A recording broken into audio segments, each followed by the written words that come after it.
মসজিদ শরিয়া মন্দির ওই নোট আমরা সুন্নিরা পকেটে কোনোদিন নিতেই পারি না। কথা বলা ঠিক কিনা? হিন্দুরা কি বাংলাদেশে বসবাস করে না? আমি বললাম নো প্রবলেম, মন্দিরের একটা ছবি দিতেই পারে যদি মন চায়।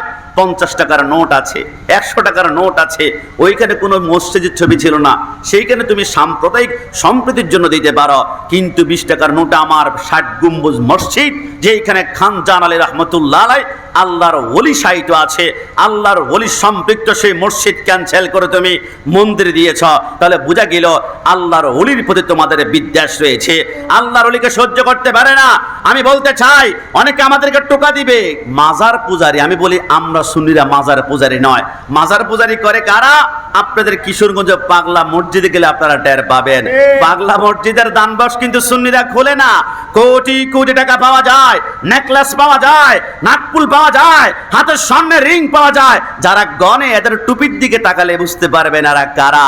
এরা সুন্নি নয়। আমি রাজশাহী গিয়েছিলাম খানজান আলী রহমতুল্লাহের মাজারে, কসম খোদার সেই মাজারটি কন্ট্রোল করে সমস্ত বাতিলের গোষ্ঠীরা। আমি গিয়েছিলাম ওই না বাগেরহাট খানজান আলী রহমতুল্লাহ আর রাজশাহীতে শাহ মাখদুম রুবশী বাংলার মাজারে, কসম খোদার কন্ট্রোল করে সেইগুলা বাতিলরা। শাহজালাল মাজারের পাশে গিয়ে দেখবেন সেইখানে বাতিলদের বিশাল একটা দুর্গ আছে। আর সুন্নিরা মাজার নিয়ে ব্যবসা করে না। সুন্নিরা দুনিয়া আল্লাহর নবীর প্রেমের ব্যবসা করে, বাতিলরা ব্যবসা করে বদনাম হয়। সুন্নিরা মাজার নিয়ে ব্যবসা করে না, মাজার নিয়ে ব্যবসা করে বাতিল সম্প্রদায়। কথা বলো ঠিক কি না?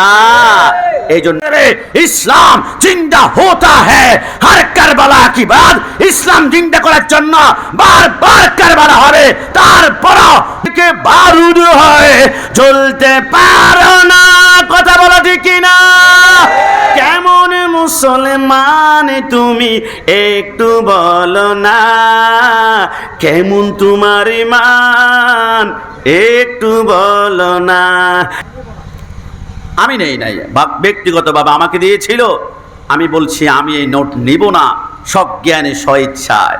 তবে তুমি নিতে পারো তোমার ঈমান পরীক্ষা। আমাকে একজন ফোন করেছিল, দরকার কি হুজুর? আমি শুধু 2টা বিষয় একটু কথা বলতে চাই। সবর, ধৈর্য।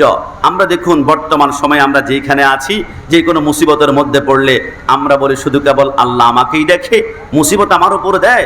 হুজুর আমি 5 ওয়াক্ত নামাজ পড়ি, আমার সন্তান শুধু অসুস্থ, কিন্তু পাশের ঘরের নারী 1 ওয়াক্ত নামাজ পড়ে না, তার বাচ্চা অসুস্থ হয় না।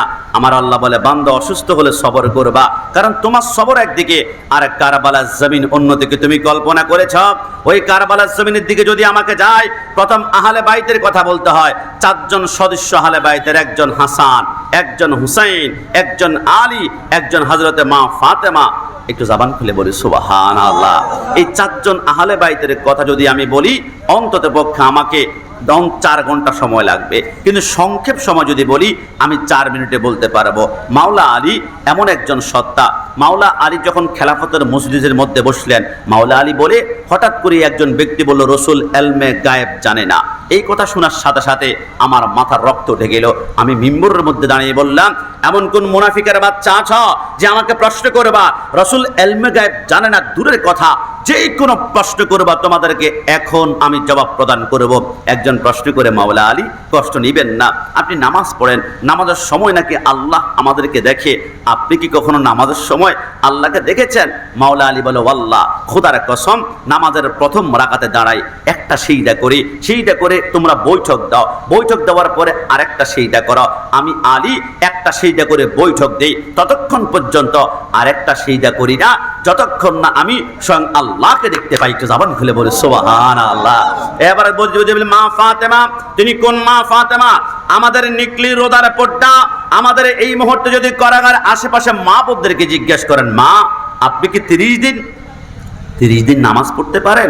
বলবে এটা কখনো সম্ভব নয়। প্রত্যেক মাসে নির্দিষ্ট একটা সময় আমাদের পিরিয়ড হয়, আমাদের মাসিক হয়, ওই সময়টা নামাজ পড়া হারাম। পৃথিবীর জমিনে এমন কোন নারী বুকে হাত দিয়ে বলতে পারবে না আমি 30 দিন নামাজ পড়তে পারি। কিন্তু সৃষ্টি জগতে একজন নারী আছে, জন্মের পর থেকে মৃত্যু আগ পর্যন্ত জীবনে 1 ওয়াক্ত নামাজ কোনোদিন ছাড়ে নাই, হায়েজ হয় নাই, নিপাস হয় নাই। তিনি কে?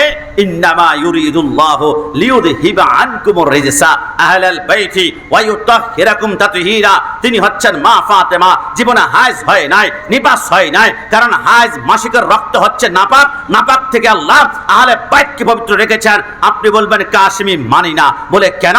ঢাকা স্কয়ার হসপিটালের মধ্যে গিয়ে শুনলাম একজন মার পেটে সন্তান যখন থাকে, ওই মার পেটে সন্তান আসার পর থেকে মার কোনোদিন আর মাসিকের রক্ত বের হয় না। কেন? কারণ ওই মায়ের পেটে যে রক্তটা বের হতো এটা সন্তানকে পেটের মধ্যে খাইয়ে খাইয়ে আল্লাহ সন্তানকে পেটের মধ্যে বাঁচিয়ে রাখে। তো মা ফাতেমার যদি কোনোদিন হাজ নেপাস না হয়, হাসান হুসাইন মার পেটের মধ্যে কি খেলো, কি খেয়ে তারা বেঁচে ছিল?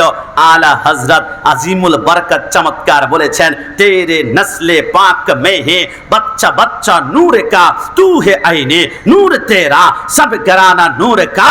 গাছ যদি হয় নূরার, ফল হবে নূরার, ডাল হবে নূরার, পাতা হবে নূরার। রাসূলুল্লাহ নূর, ফাতেমা নূর, আলী নূর, হাসান নূর, হুসাইন নূর। আল্লাহর কসম, যারা নূরের হয় এদের পেটের ভিতরে রক্ত খাদ্য লাগে না, এদের খিদে লাগলে ডাইরেক্ট আল্লাহ জান্নাত থেকে বালাখানার ব্যবস্থা তার পেটে ট্রান্সফার করে। একটু জবান খুলে বলি সুবহানাল্লাহ। আহলে বাইতের সদস্য হযরতে হাসান হুসাইন একটা বার কি চিন্তা করেছি কারবালার জমিনে হুসাইন কেন শহীদ হলো? কিরে ভাই, প্রথম বড় ভাই হচ্ছে হাসান, ছোট ভাই হচ্ছে বাবা হুসাইন। তো জবাই করলে প্রথম তো কোরবানি করলে সিরিয়াল মেন্টিং এ আসে হযরতে হাসান, কিন্তু হাসানকে শহীদ না করে আল্লাহ হুসাইনকে কেন করেছেন শামে কারবালার মধ্যে? লেখা হয় একটি কারণে। কারণ কি জানো?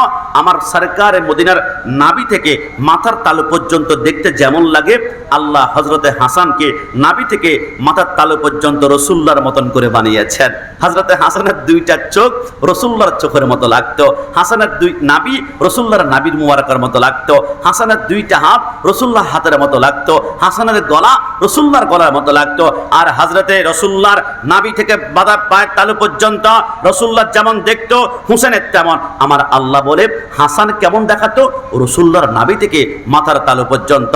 তাহলে হাসানের কান রাসূলুল্লাহর কান মোবারকের মতো, হাসানের গলাটাও রাসূলুল্লাহর গলার মতো। কারবালার জমিনে আমার হাসানকে যদি চিৎ করে শোয়াই দেওয়ার পরে শিবর নামক ওই কুত্তা হাসানের গলার মধ্যে ছুরি লাগাতো, মনে হয় সে হাসানের গলায় ছুরি লাগায় নাই, রাসূলুল্লাহর গলার মধ্যে ছুরি লাগিয়েছে। এই দৃশ্য আমি আল্লাহ বরদাস্ত করতে পারবো না। রাসূলের মতো যদি হয় দেখতে রাসূলুল্লাহর মতো, আমি আল্লাহ বরদাস্ত করতে পারতাম না। তামাম দুনিয়া নাস্তানাবুদ হয়ে যেত, রাসূলের মতো যেত গলা। এই জন্য হাসানকে বাঁচিয়ে আমি হুসাইনকে কোরবানি করে বুঝিয়ে দিলাম, এক এক ফুটা রক্তের বিনিময়ে ৭০,০০০ হুসাইনিকে আমি আল্লাহ ফুলসে রাত পার করাবো। যদি বলে সুবহানাল্লাহ। যুবকামার পর্দানিসীন মা বোনেরা, আমি কোন হুসাইনের কথা বলবো? একটা মিনিট চোখটা খুলে দেখবেন হুসাইন বলে আমি একদিন হাঁটতে হাঁটতে দেখলাম রাহমাতুল লিল আলামিন সিজদার মধ্যে গিয়ে নামাজ পড়ছিল। আমাদের এলাকার মধ্যে দেখবেন দাদা এবং নাতি, তারা যখন দুইজন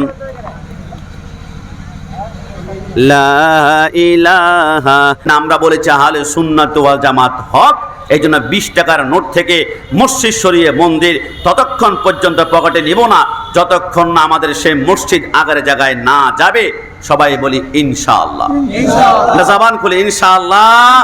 বক্তব্যের বারম্বে আমি একটু প্রতিবাদ করেছি, কি আমার উপর রাগ করেছেন?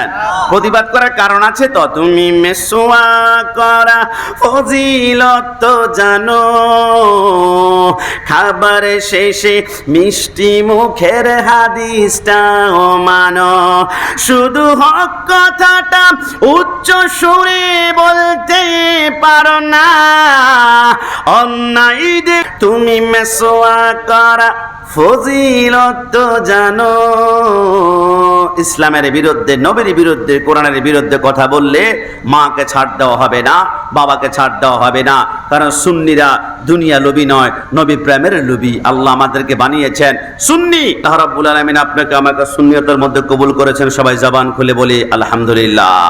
দেখুন, আজকে আমাদের জনাব মোহাম্মদ মাওলানা রিজওয়ান হোসেন কাদরী সাহেবের জন্মদিন উপলক্ষে ইচ্ছে করলে হিন্দি গান বাজানো যেত, ডেক সেট বাজানো যেত, নাচ হতো।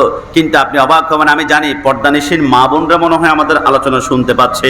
মা বোনদের দৃষ্টি আকর্ষণ করছি, এরকম সন্তান পাওয়াটা ভাগ্যের ব্যাপার। যারা আলেম ওলামার সাথে কানেকশন করে, কত বন্ধু পাওয়া যায়। বন্ধু, আবার তুমি 2টা খাচ্ছ, আমার জন্য ছোট্ট একটা নিয়ে এসিও। ফেন্সিডিল খাচ্ছ, আমার জন্য আধা বোতল নিয়ে আসিও। তুমি গাঁজা খাচ্ছ, আমার জন্য এক টুকরা নিয়ে আসিও। আর একজন বলে, হুজুর আমিও তো নেশাক্ত। কোন নেশায়? শাবুন নেশাই ফি ইবাদাতিল্লাহি তাআলা ওয়া মুহাব্বাতি রাসূলিল্লাহ। নেশা যদি করতে হয় রসুলের প্রেমের নেশা করো। একটু জবান খুলে বলি সুবহানাল্লাহ। আসুন পারো